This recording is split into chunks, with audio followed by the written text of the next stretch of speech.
So let's start with you, and please present yourself. How old you are, where you are now. Okay. My name is Federica Ronchi. I'm 32 years old. I'm from Italy. So now I am in my where I have my practice. It's a Ah, very small town called Riolo Terme, and where area of? near Bologna, Uh-huh. Mm-hmm. Ravenna. Mm-hmm. Mm, Uh-huh. Mm-hmm. yeah, so this is Uh-huh. my So this position. is where you have your practice and where you live. I live in a town that is slightly bigger Uh-huh. nearby, Uh-huh. but this is where I have my practice. Okay. Mm. And Bologna is in the north of Italy, no? Mm. Northeast or how? Northeast. Yeah, you are correct. Mhm. Yeah, Uh-huh. very nice area. I like Yeah. living here. But you were born there or? I was born here, Uh-huh. and then I took some time off a while ago. Sorry, that's the dog. Um, I'm so sorry about that. I took some time off Italy a while ago. I used to live in the UK, Uh-huh. and then I decided to come back here. And I think it's really important that it is my choice to be here after having left for a while and realizing that I prefer this simple life, small places. And warmer weather. Uh-huh. So Of yeah, course. Uh-huh. it was, And has, I mean, did your child have anything to do with it? I mean, you're thinking of having a child or also? yes, actually. I was living in London and I was taking care of other people's children there, Uh-huh. which was lovely. But I realized that the city was crazy, and the daily routine was very heavy also for children. And so I said to myself, I really had this talk to myself and with my housemates. I said, you know what, if I have to have children, they can live here. It's too much Mhm. for what I mean, I wasn't born there, so maybe it's why I wasn't adapting Mhm. 100%. Mhm. But I decided if I had to have a baby one day, he would live here. So Mhm. Mhm. yeah, Mhm. And how yeah. long is it since you moved back? Or yeah, It's now 5 years. 5 years. Okay. Mhm. Mm, And 5 years. Arju is how old now? One 1 year old. Yeah. Mhm. Mhm. Mhm. Uh, and of course, I'm yeah. Very often, I'm interested in what people have, in their background. And you on the wall, there is also something, yeah, amazing. I mean, like what Hindu or tradition? That you know what? I'm still in the process of figuring out what it is representing exactly, Uh-huh. because I found it in the house where I grew up, Mm. because I had this member of my family who was a missionary in India, Mm. 70s and 60s. He Uh-huh. is now not with us anymore, but he brought a lot of things, and so that's like a big flag that was used for praying, Mhm. and that was forgotten somewhere in a suitcase, and I found it and I was like, I don't know what this is, but I really like it and I want it on my wall. So this is, and if someone knows actually a lot more about it, I would like to know, because Yeah. I find it really beautiful, and Yeah. it's from India. Yeah, That's what yeah, yeah, yeah, for sure. And there are people who, I mean, actually, many Gestalt therapists. I know it from the interviews. They practice different types of kinds of Buddhism. And I remember once it was my Polish colleague. She is practicing. this Hindu Buddhism. So maybe she would know what that I is. know it has to do with demons and maybe dakinis or something, but Mhm. I haven't found the same images anywhere else yet. Uh-huh. But I found some different images of Tara and dakinis, and I'm reading something about Buddhism. I'm not practicing, but I'm very interested, and I really find this powerful. Uh-huh. And yeah, so. Yeah, you have you been interested in this Buddhism reading for long now, or is it like your recent? It's more recent. During lockdown, I had this book on my shelf, and I hadn't read it before. It's from a woman who is a Buddhist lama, and so I started reading it, and it was about meeting your own demons, feeding them, and transform them into something nourishing for yourself. And I was like, that sounds a lot like a hot seat conversation or a dialogue within yourself and between polarities. And then going on in the book, I find that it's recommended to go talk with a Gestalt psychotherapist if you are in the Western societies, because that's a place where you can find something that is close to that kind of dialogue with your demons. And I really liked it, and so I bought another book from this writer, and now I'm reading about women, and demon, because and she's she's a lama from Europe. She teaches here. She's in the US. In the US, yeah.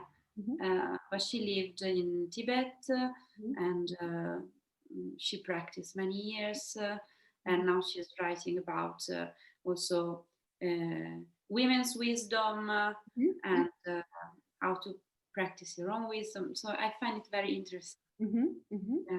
Yes, it sounds this way. Yeah, demons. I like.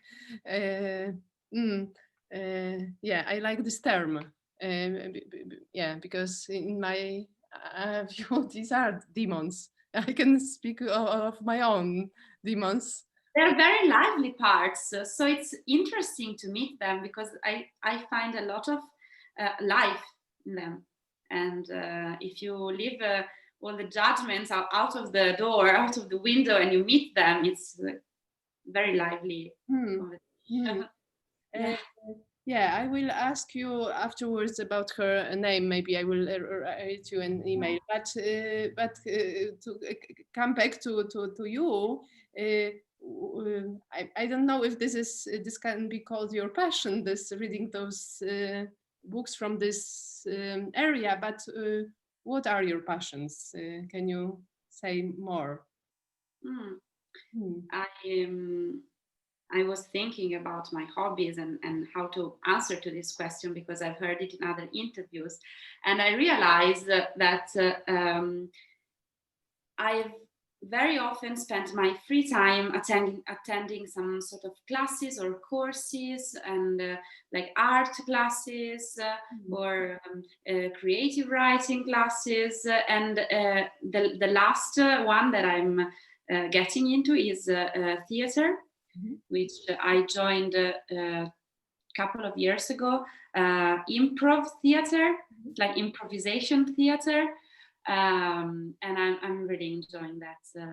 It's real fun, and I also found a lot of Gestalt principles in that because you're in the here and now, and you're not judging what comes up, and you have to listen to the other person and see what comes up within yourself.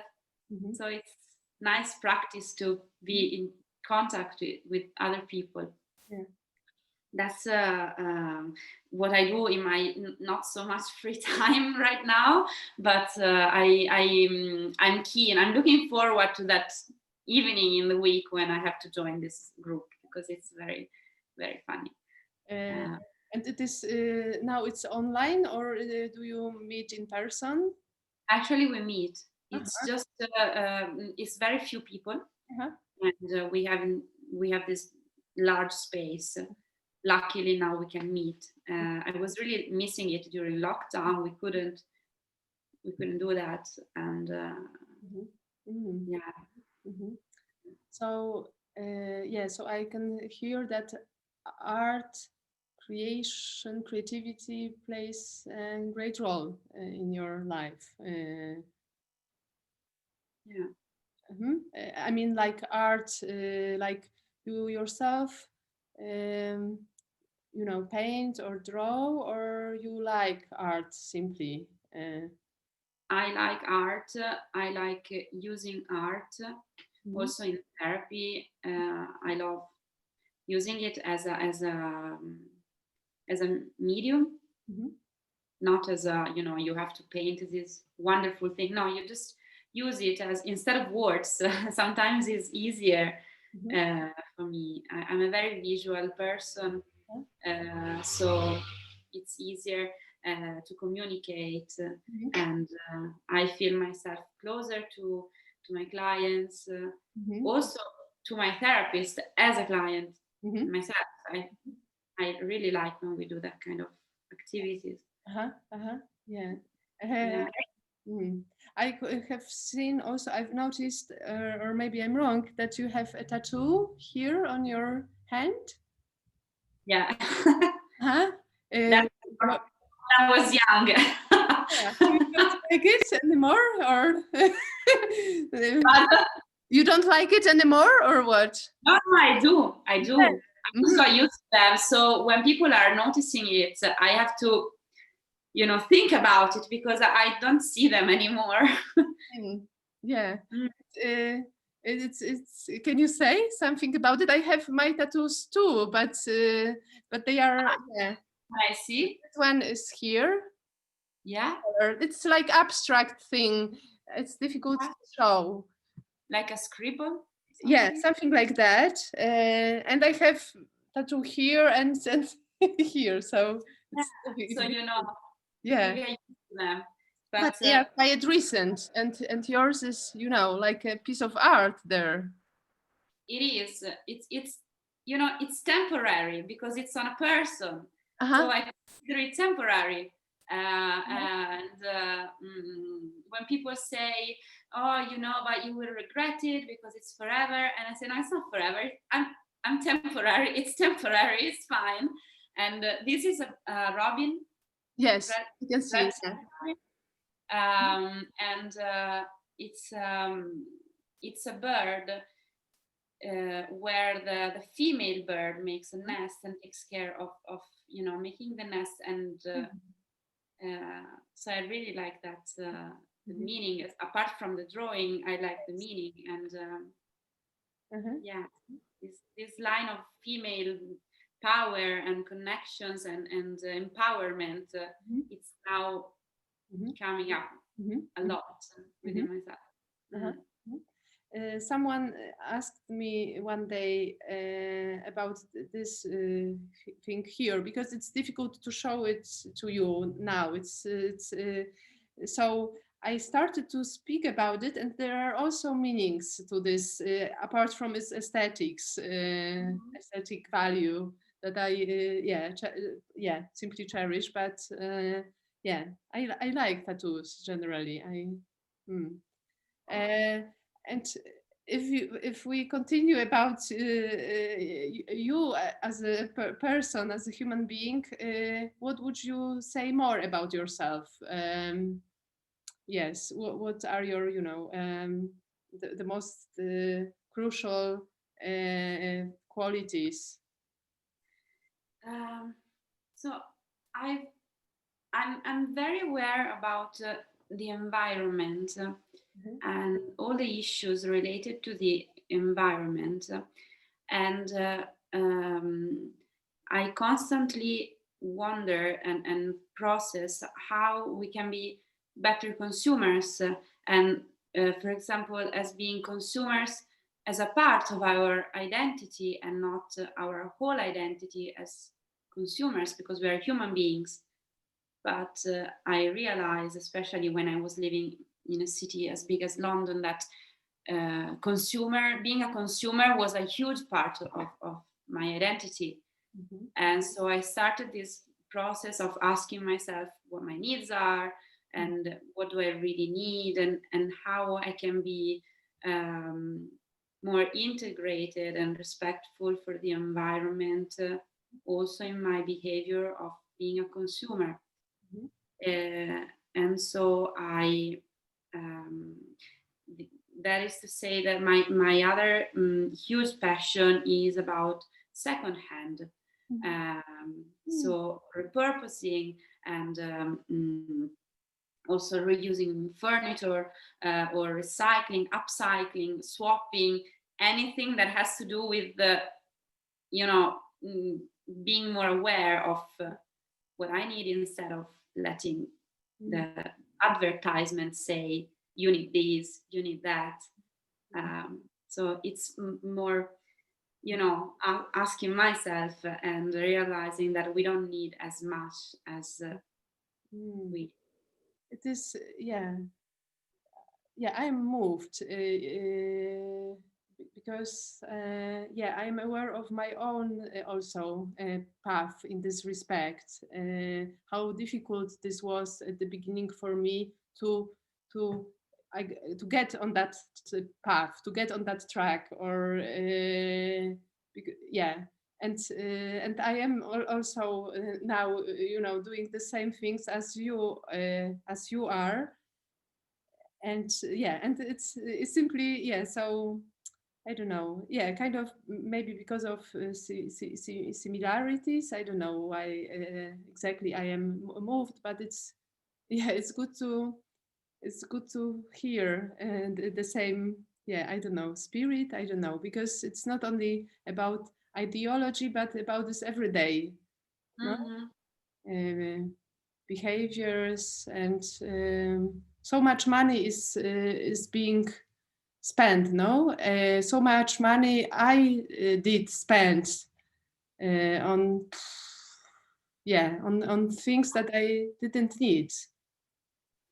Yeah, that's a crucial point. I can say it all started when I wasn't having that much money, and said, okay, how can I live still, getting what I need? And then I realized I was buying a lot of stuff that I didn't need.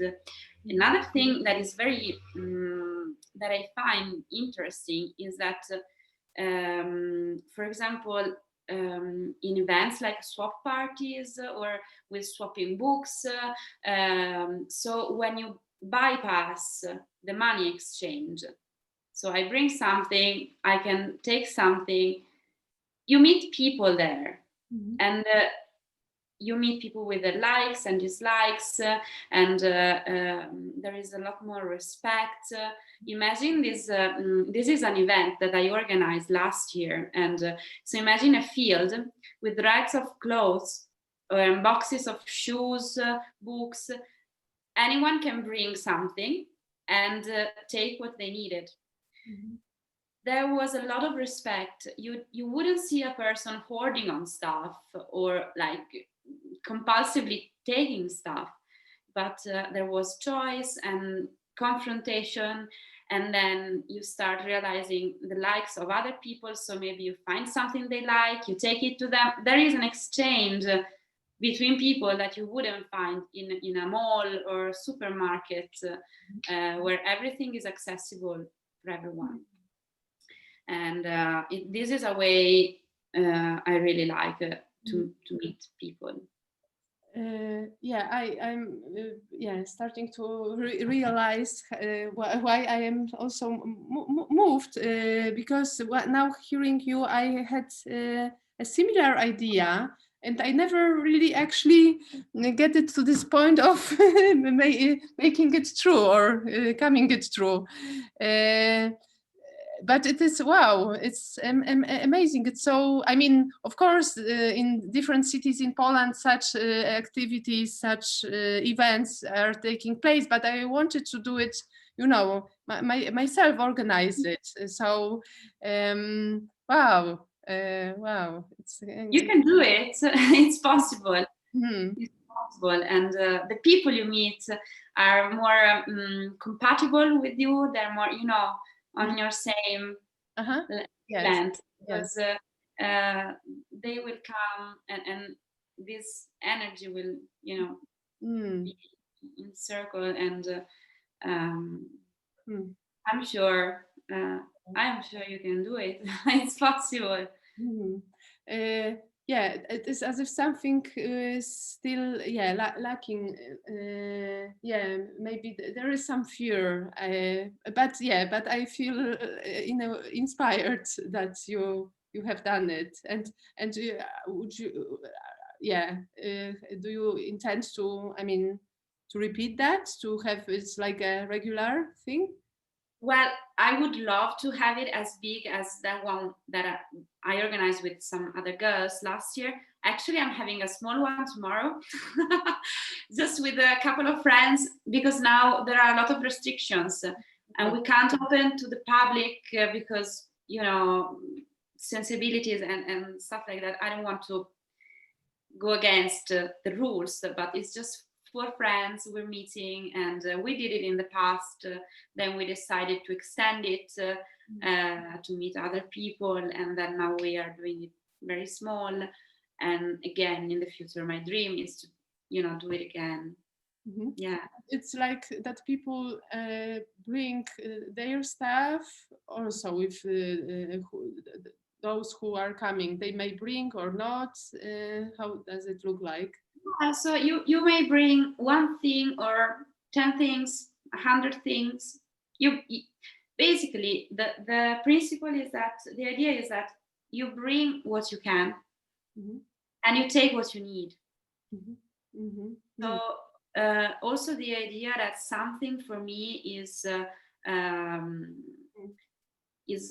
waste, and I would waste it, or throw it away. For you might be a resource, something that you need, and that's where we meet. And I'm always super happy to see friends wearing things that would sit in my wardrobe that would make me very sad, or that don't fit anymore, and see them on them. It's makes me very happy. So wow. Yeah, it's so important. This is, social activism. Yes, it is. Wow, I am like at the beginning of this of this whatever, and it's interesting to hear it from you. And well, at some point maybe I will, I will turn to you and ask, for some tips if I am close enough to do it. I'm very passionate about it. I realize I can talk about it for It is hours. So very important. It is very important. I mean, and not surprisingly, I'm stopping at it not only because it is, it's addressing my, passions or whatever, but it is a very essential thing. It's not only, a way of meeting friends or, at least this is how I see it from. Mm. I'm glad it resonates, because I feel very welcome by you, and accepted, and very warm. Great, great. And would you like to add something to your, characteristic as a human being? I'm a mother. That's a huge part of my time, and emotional involvement at the moment. It has been for the last almost 2 years, because I consider pregnancy as well. So that's a huge slice of my cake. But it has been a very powerful experience for me, becoming a mother, and it has given me a lot of strength to go and talk to other women about how they can be empowered and how they can find within themselves all they need to give birth, to take care of their babies, and so again, my experience gave me the opportunity to create something, to meet other people at a level that I feel comfortable.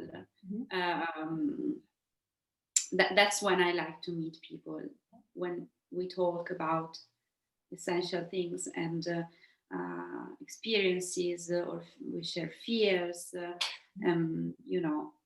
And those women circles, what are these?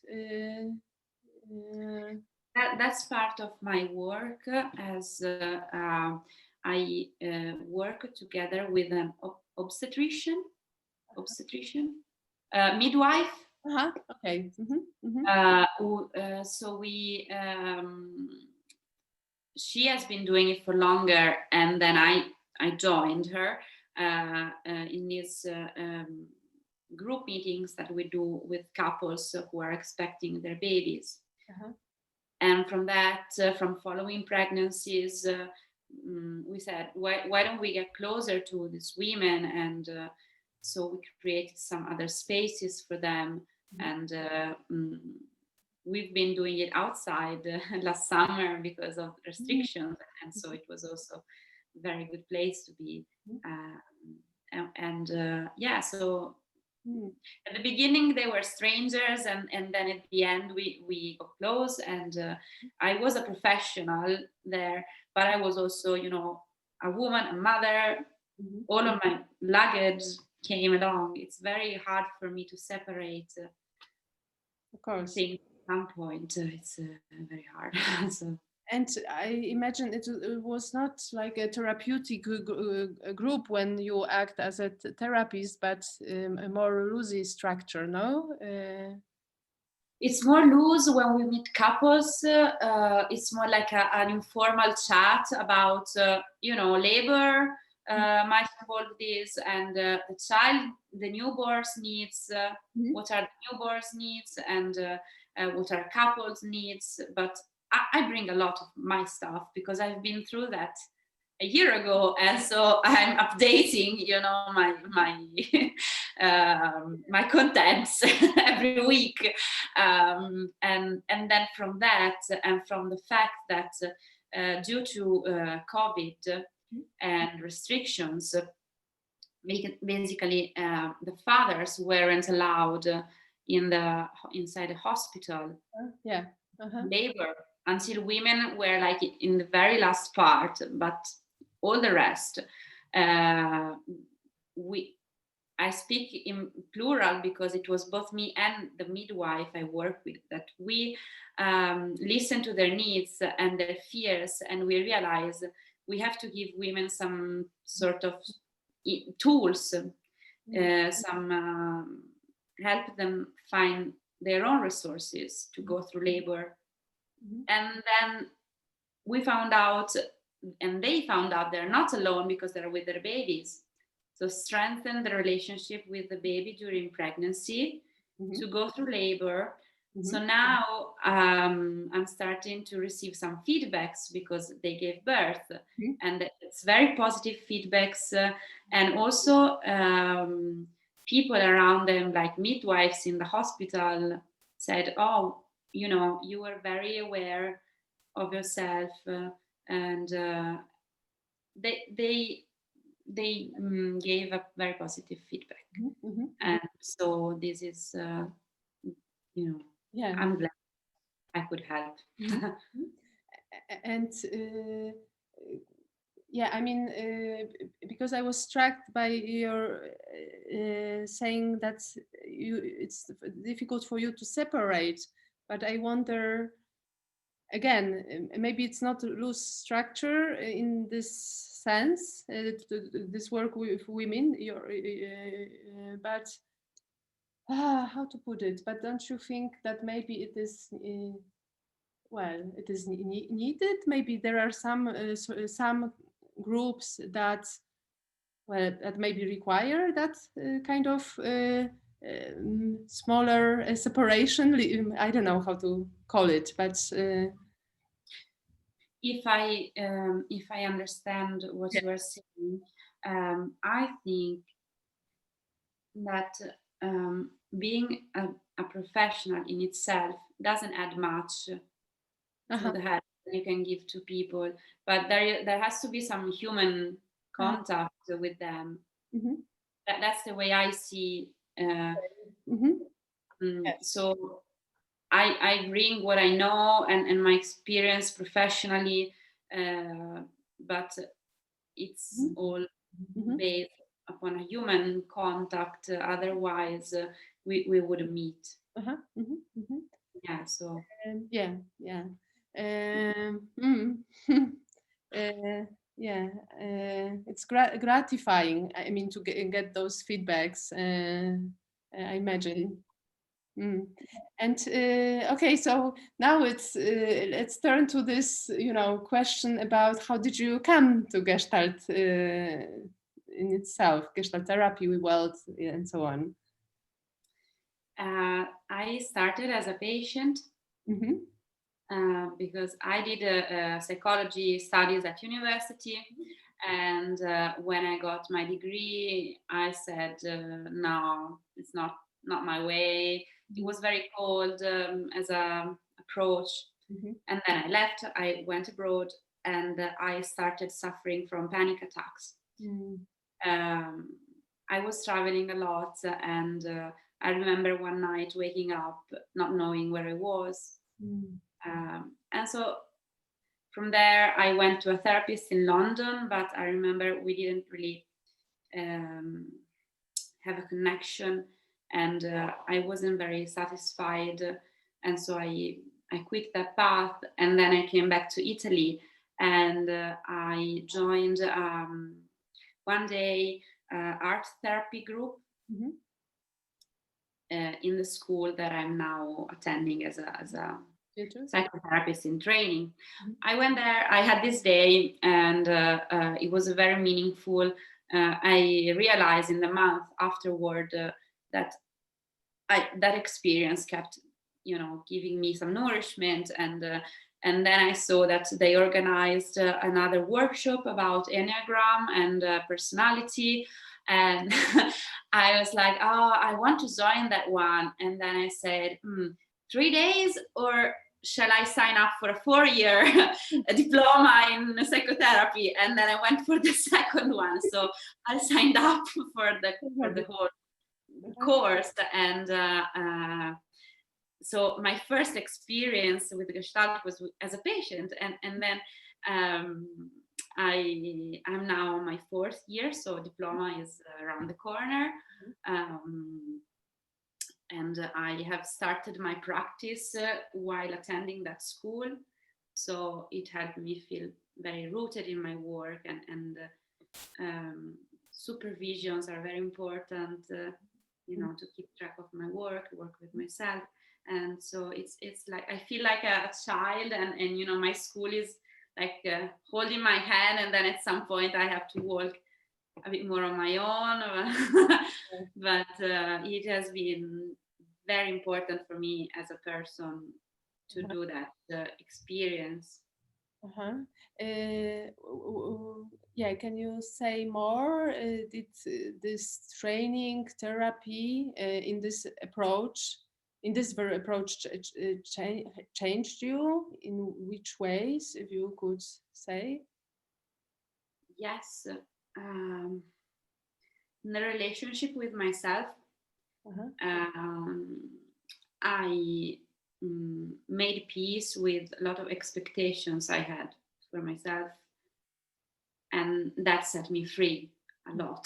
Like I've been experiencing a lot of internal freedom, also external freedom, and I feel better with myself in my difference among other people.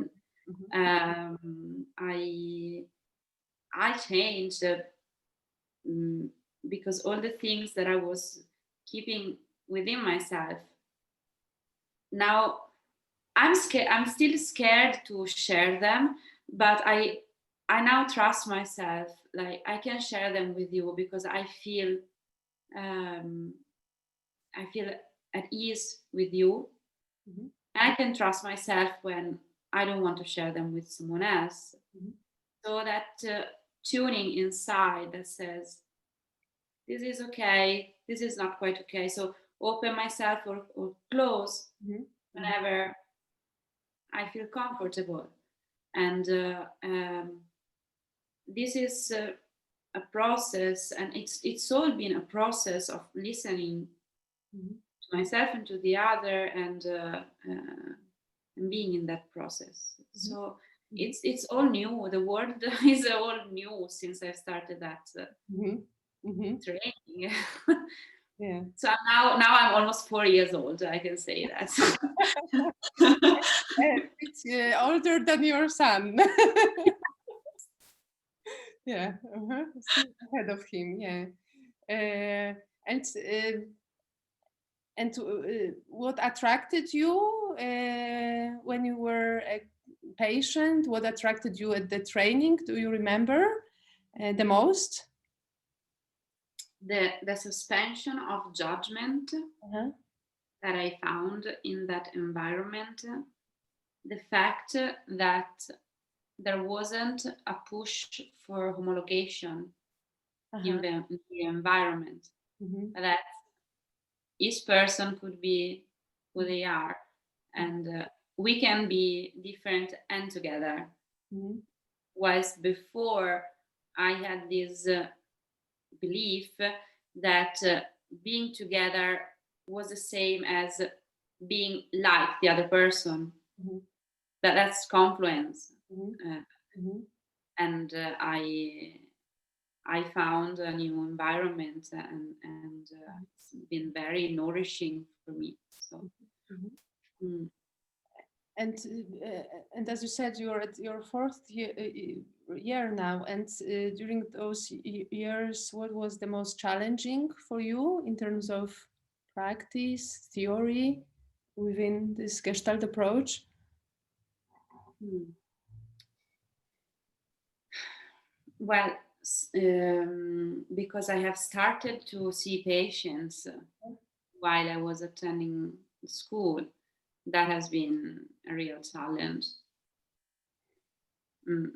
Mm-hmm. And um, and also, so that would be more a challenge towards the outside, Mm-hmm. while within myself the challenge is to get to know my fear, embrace it, and get along with it Mm-hmm. and befriend it. So that's mine. And I don't know why, but I can tell it resonates for you. Yeah. I don't know, maybe it's just my fantasy, but It resonates. And yeah, but I was also thinking of my because I also started when I was at the training, I started my practice. And I suddenly remembered when you were speaking those first, patients, clients that I had, and they were not easy ones. I mean, I was terrified, and we also with my colleague we rented some kind of space which was very small. There was a small window, and I felt like so you felt trapped. exactly with this person who was sitting in front of me, and that I wasn't aware of what is wrong with her and how I can be helpful. It was, yeah. Mm. Wow. So that's why also I'm resonating. Yeah, but well, Was it a long time ago for you? um, uh, 6 years ago. But yeah, but there were different moments afterwards that I didn't feel myself a therapist at all. Yeah, for different reasons. And yeah, and even though it sounds like that I've been now working for like maybe 6, maybe 7 years now, I feel like I am starting to work and I'm feeling, yeah, relatively okay now, only now. But it is my career, let's to put it this way. Yeah. It's my, it's not that it is pattern for everyone. This is things looked like this in my biography. Let's put it this way. It's reassuring for me to hear, because I thought it would come much later in life.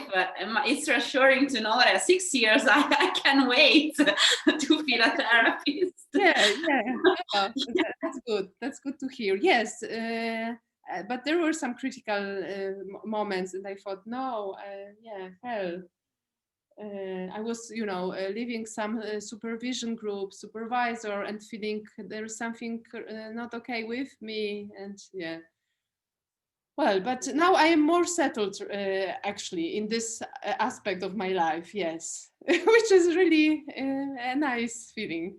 Nice to hear. It's nice to hear. Yeah, it's nice to share actually, but hasn't been that way for long. Yeah, so actually since the beginning. Okay, and tell me one more thing about, because we're getting to the end, but about the community, Gestalt community. Do you feel part of of something like that? Would it be for you? That's I really like this question, because I'm at a stage where I'm about to leave my school and face the outside, and so actually, New Gestalt Voices has been. I've started feeling part of that community between last year and in this year, and I feel maybe this can be a bridge towards the after, what's after, because my school is very small, and I haven't had a chance to meet other Italian therapists so far, only virtually, but that's another thing. And so I have met, I've been in contact with NGV when I wrote an article a couple of years ago, and then in the person of John, I met New Gestalt Voices, and then a year and a half ago, more or less, I started the process group within New Gestalt Voices, and that has been ongoing ever since. And that makes me feel part of something. I attended a couple of conferences during lockdown online, and before. Now I don't remember the name, but it was a couple of them where I could meet other therapists from the world, and it's always that human touch that really moves me, and it lands in me, even though we are in different parts of the world, and you have a therapist with 50 years experience talking to me that I'm still in training, and with others who are in Australia, younger, older, other cultures. It's beautiful. It's very nourishing, and I feel part of that in my small amount of what I can give to share, and so that is reassuring, because I'm not leaving school and be on my own. It's good to hear, and yes, because what's now actually taken for granted for me, that I belong to some communities. It wasn't like that a few years back, and now when you are speaking as still as a trainee, that that I remember simply people from my training finishing, and they were gone. I didn't have contact with them. Yeah, for whatever reasons, we weren't so close. But and yeah, and well, and that's it. They started their practice, but they don't belong anywhere. And I imagine that it must be hard, and it was hard for me before I started to reaching out, for community, because as you know, this is a very, how to call it, a lonely profession. So yeah. Yeah. Mm. Yeah, network is very important. I speak for myself. It's a different path for every and each therapist. But speaking for myself, I need a group, I need a network, I need connections, I need exchanges. I always need to share and take other ideas and share again and yeah, and be. Supervision is not enough, no? Supervision groups, it's not enough, simply. It's a part, but I need something else. Yeah. And I was thinking about Italy, and here, for example, the Gestalt play therapy community is very lively. Mm. And I took some trainings, and I want to finish the course to become a practitioner, like official certified practitioner or whatever.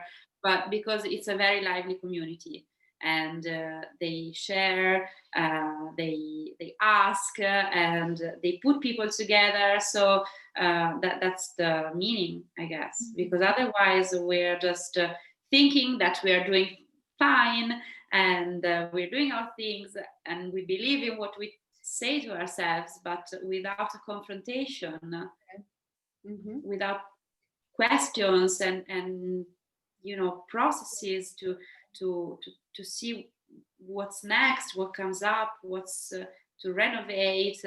That's only with connection with other people. It only can happen with other people. Yeah, and also how else can we be coherent with our clients, as long as we are not part of of the world, as long as we are isolated, then how else we can teach them contact if we I speak for myself here. It is it is important. And being in contact with myself and with you, with this sense that you are in good contact with yourself, is far more nourishing than being in contact with myself and with you.